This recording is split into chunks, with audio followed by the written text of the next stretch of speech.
ಹುಣ್ಣಿಮೆ ದಿನ ಕಲ್ಲುಪ್ಪಿನಿಂದ ಮಾಡುವ ಈ ಚಿಕ್ಕ ಪರಿಹಾರದಿಂದ ಹಣ ವೃದ್ಧಿಯಾಗುತ್ತೆ, ಆರೋಗ್ಯ ವೃದ್ಧಿಯಾಗುತ್ತೆ, ಮನೆಗೆ ಬಂದಿರುವಂಥ ಕೆಟ್ಟ ದೃಷ್ಟಿ ದೋಷಗಳು, ಮಾಟಮಂತ್ರಗಳು ನಿವಾರಣೆಯಾಗುತ್ತೆ, ಅದೃಷ್ಟ ಕೂಡಿ ಬರುತ್ತೆ. ಒಟ್ಟಾರೆಯಾಗಿ ಕಲ್ಲುಪ್ಪಿನಿಂದ ಈ ಒಂದು ಪರಿಹಾರವನ್ನು ಈ ದಿನ ಮಾಡಿದರೆ ಖಂಡಿತ ಸ್ನೇಹಿತರೆ ನಿಮ್ಮ ಸಮಸ್ಯೆಗಳೆಲ್ಲ ಸಂಪೂರ್ಣವಾಗಿ ನಿವಾರಣೆಯಾಗುತ್ತೆ. ಏನು ಮಾಡಬೇಕು ಅಂತ ನೋಡೋಣ ಬನ್ನಿ. ಸಾಕ್ಷಾತ್ ಮಹಾಲಕ್ಷ್ಮಿ ದೇವಿಗೆ, ಆಂಜನೇಯ ಸ್ವಾಮಿಗೆ ಬಲು ಪ್ರಿಯವಾದ ಈ ದಿನದಂದು ನೀವು ಮಾಡುವ ಈ 4 ಕೆಲಸಗಳು ನಿಮ್ಮನ್ನು ಕಠಿಣ ಕಷ್ಟ, ಕಣ್ಣೀರಿನಿಂದ ಕಾಪಾಡುತ್ತದೆ. ಈಗ ಪ್ರಸ್ತುತ ನೋಡುತ್ತಿರುವ ಹಣದ ಕಷ್ಟ, ಸಾಲದ ಸಮಸ್ಯೆ, ಶತ್ರುಗಳ ಬಾಧೆ, ಅನಾರೋಗ್ಯ, ಕುಟುಂಬ ಕಲಹಗಳು ಕಳೆದು ಜೀವನದಲ್ಲಿ ಸರ್ವ ಏಳಿಗೆಯನ್ನು ಪಡೆದುಕೊಳ್ಳಲು ಆಂಜನೇಯ ಸ್ವಾಮಿಗೆ ಹೇಗೆ ಪೂಜಿಸಬೇಕು, ಯಾವ ವಸ್ತು ಈ ದಿನ ದಾನ ಮಾಡಬೇಕು, ಯಾವ ಮಂತ್ರ ಪಠಿಸಬೇಕೆಂದು ಇವತ್ತಿನ ಈ ವಿಡಿಯೋದಲ್ಲಿ ಸಂಪೂರ್ಣವಾಗಿ ತಿಳಿಸಿಕೊಡ್ತೀವಿ. ಅದಕ್ಕೂ ಮುಂಚೆ ನೀವಿನ್ನೂ ಚಾನಲ್ಗೆ ಸಬ್ಸ್ಕ್ರೈಬ್ ಆಗಿಲ್ಲ ಅಂದರೆ ಈಗಲೇ ಸಬ್ಸ್ಕ್ರೈಬ್ ಆಗಿ, ಹಾಗೆ ವಿಡಿಯೋಗೆ ಲೈಕ್ ಮಾಡಿ, ವಿಡಿಯೋ ಸ್ಕಿಪ್ ಮಾಡದೆ ಕೊನೆ ತನಕ ನೋಡಿ. ಈ ದಿನ ಅತ್ಯಂತ ಶಕ್ತಿಯುತವಾದ ದಿನವಾಗಿದೆ. ಏಕೆಂದರೆ ಈ ದಿನ ಮಾಡುವ ಅನುಷ್ಠಾನಗಳು, ಮಂತ್ರ ಜಪಗಳು, ಪೂಜೆಗಳು ಬೇಗ ಸಿದ್ಧಿಸುತ್ತವೆ. ಆದ್ದರಿಂದ ಈ ದಿನ ಗುರುಗಳ ಮುಖಾಂತರ ವಿಶೇಷ ಶಕ್ತಿಶಾಲಿ ಮಂತ್ರಗಳನ್ನು ಪಡೆಯಲು ಸೂಕ್ತ ದಿನವಾಗಿದೆ. ಈ ದಿನ ಯಾವುದೇ ಮಂತ್ರಗಳನ್ನು ಹೆಚ್ಚು ಕಾಲ ಜಪ ಮಾಡುವುದರಿಂದ ಈ ಮಂತ್ರದ ಮೂಲಕ ನೀವು ಕೇಳಿದ ಕೋರಿಕೆ, ಸಂಕಲ್ಪಗಳು ಬೇಗನೆ ಈಡೇರುತ್ತದೆ. ಅತಿ ಹೆಚ್ಚು ಸಾಲ ಮಾಡಿಕೊಂಡು ಒಂದು ಕ್ಷಣವೂ ನೆಮ್ಮದಿಯಾಗಿರಲು ಸಾಧ್ಯವಾಗದೆ ಹಣದ ಕಷ್ಟ ನೋಡುತ್ತಿರುವವರು ದಾರಿದ್ರ್ಯದಿಂದ ಮುಕ್ತಿ ಹೊಂದಿ ಹಣದ ಕಷ್ಟದಿಂದ ಹೊರಬರಲು ವಿವಿಧ ಬಣ್ಣಗಳು ಹೊಂದಿರುವಂಥ ಒಂದು ಚಿಕ್ಕ ವಸ್ತುವನ್ನು ಯಾರಿಗಾದರೂ ದಾನವಾಗಿ ನೀಡಬೇಕು. ಅಂದರೆ ಒಂದು ಬಟ್ಟೆ, ಆ ಬಟ್ಟೆಯಲ್ಲಿ 3-4 ಬಣ್ಣಗಳಿರುವಂಥ ವಸ್ತ್ರವನ್ನು ಯಾರಿಗಾದರೂ ದಾನದ ರೂಪದಲ್ಲಿ ನೀಡಬೇಕು. ಈ ಚಿಕ್ಕ ದಾನದಿಂದ ಹಣಕಾಸಿನ ಆಗಮನವಾಗುತ್ತೆ. ಹಣದ ಕಷ್ಟವು ಹಂತ ಹಂತವಾಗಿ ದೂರವಾಗಿ ಏಳಿಗೆಯನ್ನು ನೀವು ಕಾಣಬಹುದು.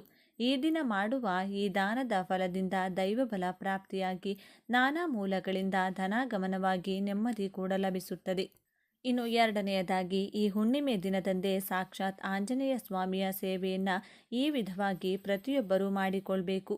ಈ ದಿನದಂದು ಆಂಜನೇಯ ಸ್ವಾಮಿಗೆ ಈ ವಸ್ತು ನೀಡಿ ಹೀಗೆ ಪ್ರದಕ್ಷಿಣೆಯನ್ನು ಮಾಡಿದ್ದೇ ಆದಲ್ಲಿ ವರ್ಷಪೂರ್ತಿ ನೀವು ಅಂದುಕೊಂಡಂಥ ಕ್ಷೇತ್ರದಲ್ಲಿ ಜಯ, ವಿದ್ಯೆ, ಉದ್ಯೋಗ, ವ್ಯಾಪಾರ ಸರ್ವರಂಗದಲ್ಲೂ ಯಶಸ್ಸು, ಶತ್ರುಗಳಿಂದ ಮುಕ್ತಿ ದೊರೆತು ಆಂಜನೇಯನ ರಕ್ಷಣೆ ಸಿಗುತ್ತದೆ.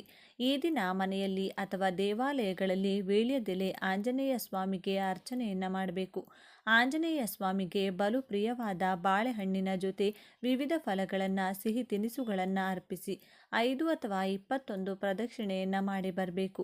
ನಂತರ ಕೇಸರಿಗೆ ಎಳ್ಳೆಣ್ಣೆಯನ್ನು ಬೆರೆಸಿ ಆಂಜನೇಯ ಸ್ವಾಮಿಗೆ ತಲೆಯಿಂದ ಪಾದದವರೆಗೂ ಚಿಕ್ಕ ಚಿಕ್ಕ ಬೊಟ್ಟನ್ನು ಇಡಬೇಕು. ಆಂಜನೇಯ ಸ್ವಾಮಿಯ ವಿಶೇಷ ಅನುಗ್ರಹಕ್ಕೆ ವೀಳ್ಯದೆಲೆಯ ಹಾರ ಆಗಿರಬಹುದು, ಉದ್ದಿನ ಒಡೆಯಾಗಿರಬಹುದು ಅಥವಾ ಕಜ್ಜಾಯದ ಹಾರವನ್ನು ಅರ್ಪಿಸಿ ನಮಸ್ಕಾರ ಮಾಡಿಕೊಳ್ಬೇಕು. ಈ ದಿನ ನಾವು ಏನು ಮಾಡಬೇಕೆಂದು ನೋಡೋದಾದರೆ ಕಲ್ಲುಪ್ಪು ಮತ್ತು ಬಿಳಿ ಸಾಸಿವೆಯಿಂದ ಏನು ಮಾಡಬೇಕೆಂದು ನೋಡೋಣ. ಬಿಳಿ ಸಾಸಿವೆ ಹಾಗೂ ಕಲ್ಲುಪ್ಪು ಏನು ಮಾಡಬೇಕು, ಇದನ್ನು ಯಾವ ಸಮಯದಲ್ಲಿ ಮಾಡಬೇಕು ಅನ್ನೋದಾದರೆ ಸಂಜೆ 6 ಗಂಟೆ ನಂತರ ಪೂಜೆಯೆಲ್ಲ ಮುಗಿದ ಮೇಲೆ, ಅಂದರೆ ಗೋಧೂಳಿ ಸಮಯದಲ್ಲಿ ನೀವು ಮನೆಯಲ್ಲಿ ದೀಪ ಹಚ್ಚಿ ಪೂಜೆಯನ್ನು ಮಾಡಿದ ನಂತರ ಈ ಕೆಲಸವನ್ನು ಅಥವಾ ಈ ತಂತ್ರವನ್ನು ಮಾಡಬೇಕಾಗುತ್ತೆ. ಈ ಒಂದು ತಂತ್ರವನ್ನು ಈ ದಿನ ತಪ್ಪದೆ ಮಾಡಿ ನೋಡಿ. ಇದರ ವಿಶೇಷತೆ ನಿಮಗೆ ತಿಳಿಯಲಿದೆ. ಇದಕ್ಕೆ ಒಂದು ಗಾಜಿನ ಬೌಲ್ ತಗೋಬೇಕು, ಇಲ್ಲವಾದಲ್ಲಿ ಪಿಂಗಾಣಿ ಬೌಲನ್ನು ತಗೋಬೇಕಾಗುತ್ತೆ. ಯಾವುದೇ ಕಾರಣಕ್ಕೂ ಪ್ಲಾಸ್ಟಿಕ್ಕನ್ನು ಉಪಯೋಗಿಸೋಕೆ ಹೋಗಬೇಡಿ. ಗಾಜು ಅಥವಾ ಪಿಂಗಾಣಿ ಉಪಯೋಗಿಸಬಹುದು. ಒಂದು ಬೌಲ್ ತೆಗೆದುಕೊಂಡು ಆ ಗ್ಲಾಸ್ನಲ್ಲಿ ಉಪ್ಪನ್ನು ಹಾಕಬೇಕು. ಈಗಾಗಲೇ ನಿಮ್ಮ ಮನೆಯಲ್ಲಿ ಉಪಯೋಗಿಸಿದಂಥ ಉಪ್ಪನ್ನು ಈ ತಂತ್ರಕ್ಕೆ ಬಳಸಬೇಡಿ. ಅಂಗಡಿಯಿಂದ ಹೊಸದಾಗಿ ಉಪ್ಪನ್ನು ತಂದು ಬಳಸಬೇಕು. ಕಲ್ಲುಪ್ಪನ್ನು ಮಾತ್ರ ಬಳಸಬೇಕು. ಇದರ ಜೊತೆಗೆ ಬಿಳಿ ಸಾಸಿವೆಯನ್ನು ತೆಗೆದುಕೊಳ್ಳಿ. ಬಿಳಿ ಸಾಸಿವೆಯನ್ನು ಎಷ್ಟು ತೆಗೆದುಕೊಳ್ಬೇಕೆಂದರೆ ನಿಮ್ಮ ಕೈಯನ್ನು ಸಾಸಿವೆ ಇರುವ ಡಬ್ಬದಲ್ಲಿ ಹಾಕಿದಾಗ ನಿಮ್ಮ 5 ಬೆರಳುಗಳಲ್ಲಿ ಎಷ್ಟು ಬರುತ್ತೋ ಅಷ್ಟು ಬಿಳಿ ಸಾಸಿವೆಯನ್ನು ತೆಗೆದುಕೊಂಡು ಕಲ್ಲುಪ್ಪಿದೆಯಲ್ಲ ಆ ಬೌಲ್ನಲ್ಲಿ ಕಲ್ಲುಪ್ಪಿನ ಮೇಲೆ ಹಾಕಬೇಕು. ಅದೇ ರೀತಿ ಬಿಳಿ ಎಳ್ಳನ್ನು ನಿಮ್ಮ ಕೈನಿಂದ 3 ಬಾರಿ ಹಾಕಬೇಕಾಗುತ್ತೆ. ಅಂದರೆ ಕಲ್ಲುಪ್ಪಿನ ಮೇಲೆ 3 ಬಾರಿ ನಿಮ್ಮ 5 ಬೆರಳುಗಳಲ್ಲಿ ಎಷ್ಟು ಬರುತ್ತೋ ಅಷ್ಟನ್ನೇ ನೀವು ತಗೊಂಡು ಈ ರೀತಿಯಾಗಿ ಕಲ್ಲುಪ್ಪಿನ ಮೇಲೆ ಹಾಕಬೇಕು. ಆನಂತರ ಗಮನವಿರಲಿ, ನಿಮ್ಮ ಮನೆಯಲ್ಲಿ ದೇವರ ಪೂಜೆ ಮಾಡಿದ ನಂತರವೇ ಈ ಕೆಲಸ ಮಾಡಬೇಕಾಗುತ್ತೆ. ಈ ಬೌಲನ್ನು ಹಿಡಿದು ಮನೆಯಲ್ಲಿ ಎಲ್ಲ ಕೋಣೆಗಳ ಕಡೆ ಓಡಾಡಿಕೊಂಡು ಬರಬೇಕಾಗುತ್ತೆ. ಇದನ್ನು ಮಾಡುವ ಸಮಯದಲ್ಲಿ ಯಾರೂ ಸಹ ನೋಡಬಾರ್ದು, ಹಾಗೂ ನಿಮ್ಮ ಮನೆಯವರು ಸಹ ಯಾರೂ ನೋಡಬಾರ್ದು. ಆ ರೀತಿಯಾಗಿ ಮಾಡಬೇಕಾಗುತ್ತೆ. ಒಂದು ವೇಳೆ ಸಂಜೆ ಮಾಡಲು ಆಗದೇ ಇದ್ದರೆ ರಾತ್ರಿ ನಿಮ್ಮ ಮನೆಯಲ್ಲಿ ಎಲ್ಲ ಸದಸ್ಯರು ಮಲಗಿದ ನಂತರವೂ ಮಾಡಬಹುದು, ಅಥವಾ ಸಂಜೆ ನೀವು ದೀಪ ಹಚ್ತಿರಲ್ಲ ತದನಂತರ ಕೂಡ ನೀವು ಇದನ್ನು ಮಾಡಬಹುದು. ನಿಮ್ಮ ಅನುಕೂಲಕ್ಕೆ ತಕ್ಕಂತೆ ಮಾಡಿಕೊಳ್ಳಿ.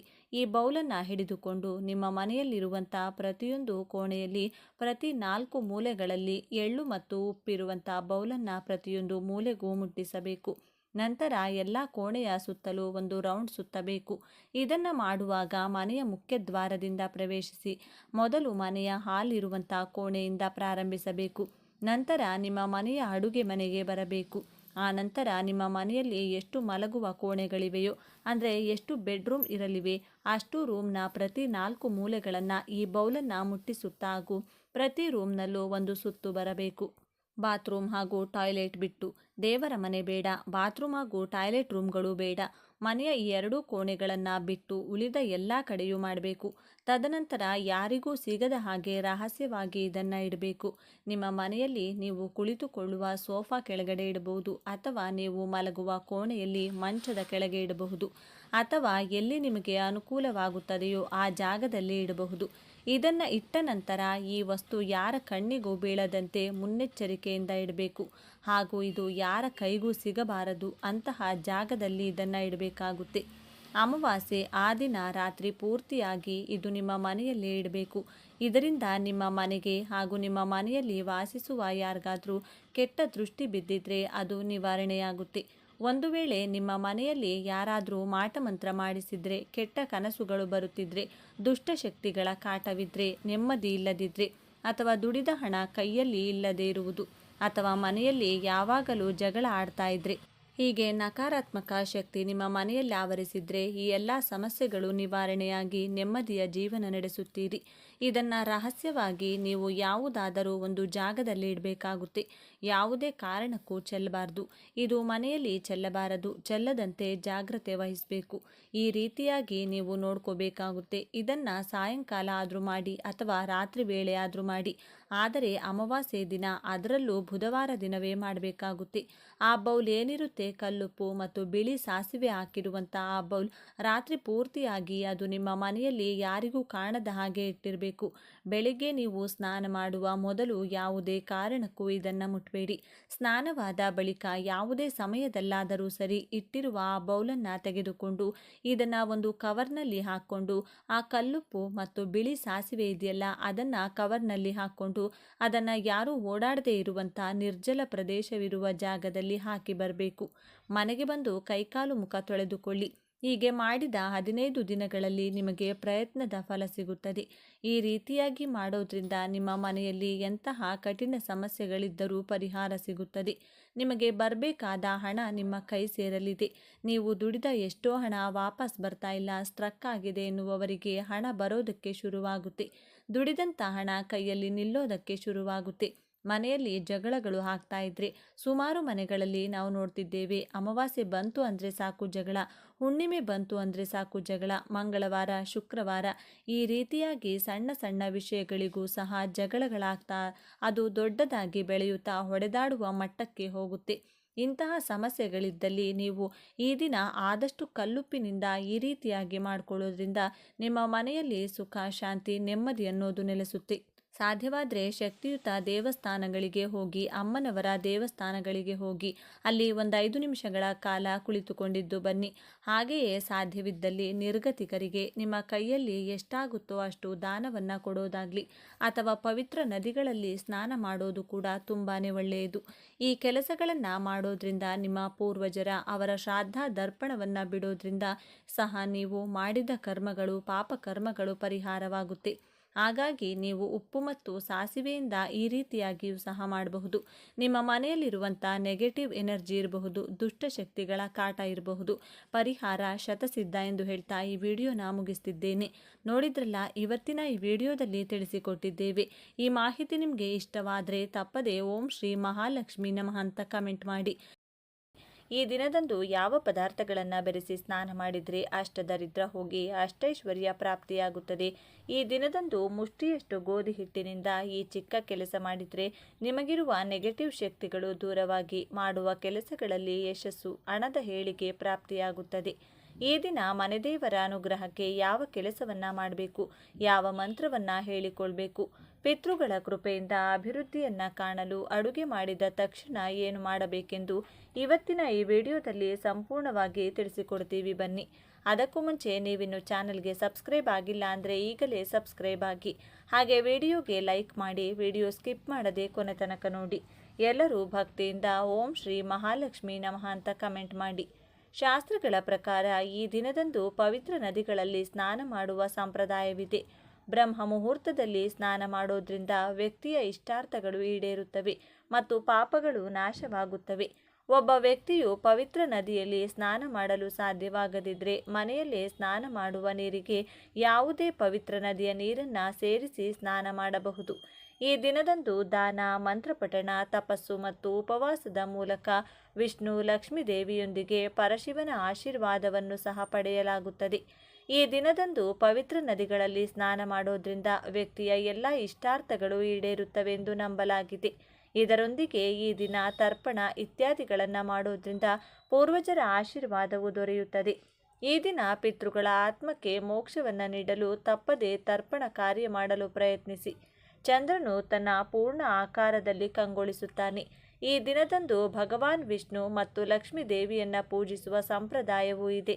ಈ ದಿನ ಲಕ್ಷ್ಮೀನಾರಾಯಣರನ್ನ ಒಟ್ಟಾಗಿ ಪೂಜಿಸೋದ್ರಿಂದ ಮನೆಯಲ್ಲಿ ಸುಖ, ಶಾಂತಿ ನೆಲೆಸುತ್ತದೆ. ಈ ದಿನ ಶಿವನಿಗೆ ರುದ್ರಾಭಿಷೇಕ ಮಾಡುವುದು ಕೂಡ ಅತ್ಯಂತ ಮಹತ್ವದ್ದಾಗಿದೆ. ಇನ್ನು ನೀವು ಸ್ನಾನ ಮಾಡುವಂತಹ ನೀರಿಗೆ ಮನೆಯ ಸದಸ್ಯರು ಪವಿತ್ರ ನದಿಗಳ ನೀರನ್ನು ಬೆರೆಸಿ ಸ್ನಾನವನ್ನು ಮಾಡಿಕೊಳ್ಬೇಕು. ಅದು ಕೂಡ ಸಾಧ್ಯವಾಗೋದಿಲ್ಲ ಅನ್ನೋದಾದರೆ ಸ್ವಲ್ಪ ಕಲ್ಲುಪ್ಪು, 5-6 ಬೇವಿನ ಎಲೆಗಳನ್ನು ಬೆರೆಸಿ ಸ್ನಾನವನ್ನು ಮಾಡಿ. ಇದರಿಂದ ದೇಹದಲ್ಲಿನ ಎಲ್ಲ ನೆಗೆಟಿವ್ ಎನರ್ಜಿಗಳು ದೂರವಾಗಿ ಅದೃಷ್ಟ ಬರುತ್ತದೆ. ದೇಹಕ್ಕೆ ವಿಶೇಷ ಶಕ್ತಿ ಪ್ರಾಪ್ತಿಯಾಗುತ್ತದೆ. ಇನ್ನು ಸ್ನಾನ ಮಾಡುವಾಗ ನೀವು ಹೇಳಬೇಕಾದ ಮಂತ್ರ ಏನಂದರೆ ಗಂಗೆ ಚ ಯಮುನೆ ಚೈವ ಗೋದಾವರಿ ಸರಸ್ವತಿ ನರ್ಮದೆ ಸಿಂಧು ಕಾವೇರಿ ಜಲೇಸ್ಮಿನ್ ಸನ್ನಿಧಿಂ ಕುರುಹು. ಈ ಮಂತ್ರವನ್ನು 3 ಸಲ ಹೇಳಿಕೊಂಡು 3 ಚೊಂಬು ನೀರನ್ನು ತಲೆಯ ಮೇಲೆ ಹಾಕಿಕೊಂಡು ಸ್ನಾನ ಮಾಡೋದ್ರಿಂದ ನಿಮಗೆ ಎಲ್ಲವೂ ಕೂಡ ಶುಭವಾಗುತ್ತದೆ. ಜೊತೆಗೆ ಮನೆಗೆ ಸಮೀಪವಿರುವಂತಹ ಗ್ರಾಮ ದೇವತೆಯ ಆಲಯಕ್ಕೆ ನಿಮ್ಮ ಕೈನಿಂದ ತಯಾರು ಮಾಡಿದ ನಿಂಬೆಹಣ್ಣಿನ ಚಿತ್ರಾನ್ನ ಹಾಗೂ ಮೊಸರನ್ನವನ್ನು ಕೊಟ್ಟು ವಿಶೇಷವಾಗಿ ಮನೆ ಸದಸ್ಯರ ಹೆಸರನ್ನು ಹೇಳುತ್ತಾ ಪೂಜೆ ಮಾಡಿಸಬೇಕು. ನಂತರ ಪ್ರಸಾದವನ್ನು ಬಂದ ಭಕ್ತರಿಗೆ ಹಂಚಿ ದೇವಿ ದೇಗುಲದಲ್ಲಿ ಸಿಗುವಂಥ ಕುಂಕುಮವನ್ನು ಮನೆಗೆ ತಂದು ಮುಂದಿನ ಹುಣ್ಣಿಮೆ, ಅಮಾವಾಸ್ಯೆ ತನಕವೂ ಹಣೆಗೆ ತಿಲಕವಾಗಿ ಇಡುತ್ತಾ ಬರಬೇಕು. ಇದರಿಂದ ಮುಂದಿನ ಹುಣ್ಣಿಮೆ, ಅಮಾವಾಸ್ಯೆ ತನಕವೂ ಗ್ರಾಮದೇವಿಯ ರಕ್ಷಣೆ ಇಡೀ ಕುಟುಂಬಕ್ಕೆ ಪ್ರಾಪ್ತಿಯಾಗುತ್ತದೆ. ಪದೇ ಪದೇ ಅನಾರೋಗ್ಯ ತಪ್ಪತಕ್ಕಂಥದ್ದು. ಅಮಾವಾಸ್ಯೆ, ಹುಣ್ಣಿಮೆ ಬಂತು ಅಂದರೆ ಸಾಕು, ಕೈಕಾಲು ನೋವು, ಕೈಕಾಲು ಸೆಳೆಯೋದು ಆಗ್ತಾ ಇರುತ್ತದೆ. ಪದೇ ಪದೇ ಅಪಘಾತಗಳು ಆಗ್ತಾ ಇರುತ್ತದೆ. ಆ ಎಲ್ಲ ಸಮಸ್ಯೆಗಳು ದೂರವಾಗಿ ನಿಮ್ಮ ಗ್ರಾಮ ದೇವತೆಯ ರಕ್ಷಣೆ 1 ತಿಂಗಳ ತನಕ ನಿಮಗೆ ಪ್ರಾಪ್ತಿಯಾಗುತ್ತದೆ. ಇನ್ನು ಈ ದಿನ ಗೋಧಿ ಹಿಟ್ಟಿನಿಂದ ಮಾಡಬೇಕಾದ ಅತಿ ಮುಖ್ಯವಾದ ಕೆಲಸ ಯಾವುದು ಅಂತ ನೋಡೋದಾದರೆ, ಗೋಧಿ ಹಿಟ್ಟಿನಿಂದ ಮನೆಯಲ್ಲಿ ಎಷ್ಟು ಜನ ಇರ್ತೀರೋ ಅಷ್ಟು ಜನರಿಗೆ ಒಂದೊಂದು ಚಪಾತಿಯಂತೆ ತಯಾರು ಮಾಡಿಕೊಂಡು ಆ ಚಪಾತಿಯ ಮೇಲೆ ತುಪ್ಪವನ್ನು ಹಚ್ಚಬೇಕು. ನಂತರ ಕೈನಲ್ಲಿ ಆ ಚಪಾತಿಯನ್ನು ಹಿಡಿದು ಒಬ್ಬೊಬ್ಬರಿಗೆ 3 ಬಾರಿ ಎಡಭಾಗದಿಂದ 3 ಬಾರಿ ಬಲಭಾಗದಿಂದ ತಲೆಯ ಮೇಲೆ ಸುತ್ತಿ ಇಳಿಯನ್ನು ತೆಗೆದು ಮನೆಯ ಬಳಿ ಇರುವಂತಹ ನಾಯಿಗಳಿಗೆ ಅಂದರೆ ಶ್ವಾನಕ್ಕೆ ಹಾಕಬೇಕು. ಇದರಿಂದ ನಿಮಗಿರುವಂತಹ ಎಲ್ಲ ವಿಧವಾದ ದೃಷ್ಟಿ ದೋಷಗಳು ದೂರವಾಗುತ್ತದೆ. ಅಕ್ಕಪಕ್ಕದವರ ದೃಷ್ಟಿ, ಜನರ ಕೆಟ್ಟು ಕಣ್ಣು, ಕೆಲಸ ಮಾಡುವ ಜಾಗದಲ್ಲಿ ಯಾರಾದರೂ ಶತ್ರುಗಳಿದ್ರೆ, ಸಂಬಂಧಿಕರ ಅಸೂಯೆ ಇದ್ರೆ ಇದರಿಂದ ದೂರವಾಗುತ್ತದೆ. ಸಕಲ ಕಾರ್ಯದಲ್ಲೂ ಯಶಸ್ಸು, ಮಾನಸಿಕ ನೆಮ್ಮದಿ ಲಭಿಸುತ್ತದೆ.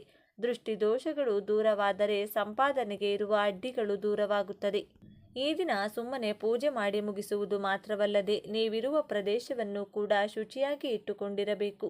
ಹಾಗೆ ತಪ್ಪದೆ ಎಲ್ಲರೂ ಒಂದು ಕಲ್ಲುಪ್ಪು ಪ್ಯಾಕೆಟನ್ನು ಮನೆಗೆ ತಂದುಕೊಂಡ್ರೆ ಅದೃಷ್ಟ ಬರುತ್ತದೆ. ಲಕ್ಷ್ಮೀದೇವಿ ಹಾಗೂ ಉಪ್ಪು ಎರಡೂ ಕೂಡ ಸಮುದ್ರದಲ್ಲಿ ಹುಟ್ಟಿರುವುದರಿಂದ ಲಕ್ಷ್ಮೀದೇವಿಗೆ ಕಲ್ಲುಪ್ಪು ಎಂದರೆ ತುಂಬ ಇಷ್ಟ. ನೀವು ಉಪ್ಪಿನಿಂದ ಮಾಡುವ ಎಲ್ಲ ಪರಿಹಾರಗಳು ಲಕ್ಷ್ಮೀ ದೇವಿಯನ್ನು ಇನ್ನಷ್ಟು ಹತ್ತಿರ ಮಾಡುತ್ತದೆ. ಹೊಸದಾಗಿ ಒಂದು ಪ್ಯಾಕೆಟ್ ಕಲ್ಲುಪ್ಪನ್ನು ಮನೆಗೆ ತಂದು ಅದನ್ನು ದೇವರ ಮನೆಯಲ್ಲಿ ಇಟ್ಟು ಲಕ್ಷ್ಮೀ ದೇವಿಯ ಜೊತೆ ಅದನ್ನು ಕೂಡ ಪೂಜೆ ಮಾಡಿ. ಇದಕ್ಕಾಗಿ ನೀವು ಮೊದಲು ಒಂದು ಬಟ್ಟಲಿನಲ್ಲಿ ಕಲ್ಲುಪ್ಪನ್ನು ಹಾಕಿ ಅದನ್ನು ಲಕ್ಷ್ಮೀ ದೇವಿ ಫೋಟೋ ಮುಂದೆ ಇಡಬೇಕು. ಅದರ ನಂತರ ದೇವಿ ಮುಂದೆ ಕೆಂಪು ಬಣ್ಣದ ದೀಪಗಳು ಅಥವಾ ಸಾಧಾರಣವಾಗಿ ಮಣ್ಣಿನ 2 ದೀಪಗಳನ್ನು ತೆಗೆದುಕೊಂಡು ಒಂದೊಂದರಲ್ಲಿ 3 ಬತ್ತಿಗಳನ್ನಿಟ್ಟು ಹಸು ತುಪ್ಪದಿಂದ ದೀಪಾರಾಧನೆ ಮಾಡಿ ಧೂಪ ದೀಪ ನೈವೇದ್ಯ ಸಮರ್ಪಿಸಿ ದೇವಿಯನ್ನ ಮನಸಾರೆ ಭಕ್ತಿಯಿಂದ ಪೂಜಿಸಬೇಕು. ಹಾಲಿನಿಂದ ತಯಾರಿಸಿದ ಯಾವುದೇ ಪದಾರ್ಥವನ್ನು ದೇವಿಗೆ ನೈವೇದ್ಯವಾಗಿ ಸಮರ್ಪಿಸಬಹುದು. ಈ ರೀತಿ ಪೂಜೆ ಮಾಡಿದ ನಂತರ ನಿಮ್ಮ ಮನಸ್ಸಿನಲ್ಲಿರುವ ಕೋರಿಕೆಯನ್ನು ದೇವಿಗೆ ಹೇಳಿಕೊಂಡ್ರೆ ಖಂಡಿತ ಲಕ್ಷ್ಮೀ ದೇವಿ ಅದನ್ನು ಈಡೇರಿಸುತ್ತಾಳೆ. ಇನ್ನು ಈ ದಿನದಂದು ಮನೆಯಲ್ಲಿ ಶಿವಲಿಂಗ ಇದ್ದರೆ ಅಥವಾ ದೇವಾಲಯದಲ್ಲಿ ಶಿವಲಿಂಗಕ್ಕೆ ಕಪ್ಪು ದ್ರಾಕ್ಷಿ ರಸಕ್ಕೆ ಕಪ್ಪು ಮೆಣಸು ಕಾಳುಗಳನ್ನು ಬೆರೆಸಿ ಅಭಿಷೇಕವನ್ನು ಮಾಡಿದರೆ ಅಥವಾ ಮಾಡಿಸಿದರೆ ಶತ್ರುಗಳೆಲ್ಲ ನಶಿಸಿ ಹೋಗುತ್ತಾರೆ. ಶತ್ರುಗಳು ಮಾಡಿಸುವಂತಹ ಮಾಟಮಂತ್ರ ದುಷ್ಟಶಕ್ತಿಗಳ ಪ್ರಭಾವ ಅವರಿಗೆ ರಿವರ್ಸ್ ಆಗುತ್ತದೆ.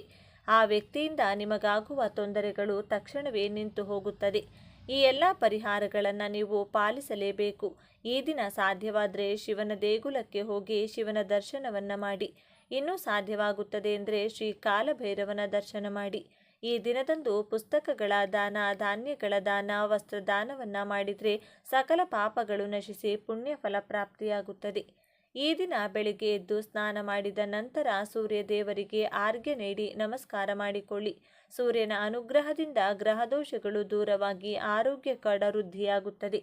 ಇನ್ನು ಕೊನೆಯದಾಗಿ ಈ ಒಂದು ವಿಶೇಷ ಮಂತ್ರವನ್ನು ಈ ದಿನ 21 ಬಾರಿ ಹೇಳಿಕೊಂಡ್ರೆ, ಶತ್ರುಗಳ ಹೆಸರನ್ನು ಹೇಳಿದರೆ ಶತ್ರುಗಳಿಂದ ಆಗುವಂಥ ಎಲ್ಲ ಸಮಸ್ಯೆಗಳು ಶೀಘ್ರವಾಗಿ ದೂರವಾಗುತ್ತದೆ. ಕೆಟ್ಟ ದೃಷ್ಟಿ ಮಾಟಮಂತ್ರದ ಸಮಸ್ಯೆಗಳು ಕಳೆದು ಶತ್ರುಗಳು ಕೂಡ ನಿಮ್ಮ ಮಾತನ್ನು ಕೇಳೋದಕ್ಕೆ ಶುರು ಮಾಡ್ತಾರೆ. ಶತ್ರುಗಳು ಮಿತ್ರರಾಗ್ತಾ ಬದಲಾಗ್ತಾರೆ. ಈ ಒಂದು ಮಂತ್ರ ಈ ವಿಧವಾಗಿದೆ. ಮೊದಲು ಈ ಮಂತ್ರವನ್ನು ಒಂದು ಪುಸ್ತಕದಲ್ಲಿ ಬರೆದಿಟ್ಟುಕೊಳ್ಳಿ. ಓಂ ರಾಮ ಪರಶುರಾಮ ನರಸಿಂಹ ವಿಷ್ಣು ವಿಕ್ರಮ ನಮೋ ನಮಃ. ಓಂ ರಾಮ ಪರಶುರಾಮ ನರಸಿಂಹ ವಿಷ್ಣು ವಿಕ್ರಮ ನಮೋ ನಮಃ. ಈ ವಿಶೇಷವಾದ ಮಂತ್ರವನ್ನು ಶಕ್ತಿಶಾಲಿ ಈ ದಿನ ಬೆಳಿಗ್ಗೆ ಸಾಧ್ಯ ಆದರೆ ಬೆಳಿಗ್ಗೆ ಅಥವಾ ಸಂಜೆಯ ಸಮಯದಲ್ಲಿ ದೇವರ ಮುಂದೆ ದೀಪವನ್ನು ಬೆಳಗಿಸಬೇಕಾದ್ರೆ ಮನೆಯ ಯಜಮಾನ ಅಥವಾ ಮನೆಯ ಯಜಮಾನಿ ಯಾರು ಬೇಕಾದರೂ ಶತ್ರುಗಳ ಹೆಸರನ್ನು ಹೇಳಿಕೊಂಡು ಈ ಮಂತ್ರವನ್ನು ಹೇಳಿದ್ದೇ ಆದಲ್ಲಿ ಅದ್ಭುತವಾಗಿ ವಿಷ್ಣುದೇವರ ಅನುಗ್ರಹ ಪ್ರಾಪ್ತಿಯಾಗುತ್ತದೆ. ವಿಷ್ಣುದೇವರ ರಕ್ಷಣೆ ಇಡೀ ಕುಟುಂಬಕ್ಕೆ ಲಭಿಸುತ್ತದೆ. ಜ್ಯೋತಿಷ್ಯದ ಪ್ರಕಾರ ಗುರುಗ್ರಹವು ಸುಖ, ಸಮೃದ್ಧಿ, ಸೌಭಾಗ್ಯ ಮತ್ತು ಜ್ಞಾನಕ್ಕೆ ಅಧಿಪತಿ. ಗುರುಬಲ ಇಲ್ಲದವರು ಸಹ ಈ ದಿನದಂದು ವಿಶೇಷ ಪರಿಹಾರವನ್ನು ಮಾಡೋದ್ರಿಂದ ಗುರುಬಲ ಪ್ರಾಪ್ತವಾಗಿ ಶುಭ ಫಲಗಳನ್ನು ಪಡೆಯಬಹುದು. ಗುರುಬಲ ಇರುವ ರಾಶಿಗಳಿಗೆ ಇದರ ಪ್ರಭಾವ ಮತ್ತಷ್ಟು ಹೆಚ್ಚಾಗಲಿದೆ. ಮಂತ್ರಾಲಯದ ರಾಘವೇಂದ್ರ ಸ್ವಾಮಿಗಳ ಮಠ ಲಕ್ಷಾಂತರ ಭಕ್ತರ ಆರಾಧ್ಯ ದೈವ ಶ್ರೀ ರಾಘವೇಂದ್ರ ಸ್ವಾಮಿಗಳವರ ಮೂಲ ಬೃಂದಾವನವಿರುವ ಈ ಸ್ಥಳವು ಗುರುಕೃಪೆಗೆ ಅತ್ಯಂತ ಪ್ರಶಸ್ತವಾದ ಜಾಗ. ಇಲ್ಲಿ ತೀರ್ಥ ಸ್ನಾನ ಮಾಡಿ ದರ್ಶನ ಪಡೆದು ಪ್ರಸಾದ ಭೋಜನ ಮಾಡಿದರೆ ಗುರುಗಳ ವಿಶೇಷ ಆಶೀರ್ವಾದ ಲಭಿಸುತ್ತದೆ. ಶಿರಡಿ ಸಾಯಿಬಾಬಾ ದೇಗುಲ. ಶಿರಡಿ ಸಾಯಿಬಾಬಾ ಅವರು ಸಕಲ ಧರ್ಮೀಯರಿಗೂ ಗುರು ಸ್ವರೂಪರಾಗಿದ್ದಾರೆ. ಇಲ್ಲಿಗೆ ಭೇಟಿ ನೀಡಿ ಅವರ ದರ್ಶನ ಪಡೆದರೆ ಆಧ್ಯಾತ್ಮಿಕ ಶಾಂತಿ ಮತ್ತು ನೆಮ್ಮದಿ ದೊರೆಯುತ್ತದೆ. ಕಡಲೆಕಾಳು ಸಮರ್ಪಣೆ. ಒಂದು ಅರಿಶಿನ ಬಣ್ಣದ ವಸ್ತ್ರದಲ್ಲಿ 1 kgಯಷ್ಟು ಕಡಲೆಕಾಳುಗಳನ್ನು ಗಂಟು ಕಟ್ಟಿ ಅದನ್ನು ದೇಗುಲದಲ್ಲಿ ಸಮರ್ಪಿಸಿ. ಕಡಲೆಕಾಳು ಗುರುಗ್ರಹಕ್ಕೆ ಸಂಬಂಧಿಸಿದ್ದು. ಇದನ್ನು ಸಮರ್ಪಿಸುವುದರಿಂದ ಗುರುಗ್ರಹದ ಅನುಗ್ರಹ ಲಭಿಸುತ್ತದೆ. ಈ ಮಾಹಿತಿ ನಿಮಗೆ ಇಷ್ಟವಾದರೆ ತಪ್ಪದೇ ಈ ವಿಡಿಯೋನ ಲೈಕ್ ಮಾಡಿ, ಪ್ರತಿಯೊಬ್ಬರಿಗೂ ಈ ವಿಡಿಯೋನ ಶೇರ್ ಮಾಡಿ. ಧನ್ಯವಾದಗಳು ಸ್ನೇಹಿತರೆ. ಎಲ್ಲರೂ ಭಕ್ತಿಯಿಂದ ಓಂ ಶ್ರೀ ಮಹಾಲಕ್ಷ್ಮೀ ನಮಃ ಅಂತ ಕಮೆಂಟ್ ಮಾಡಿ. ಧನ್ಯವಾದಗಳು.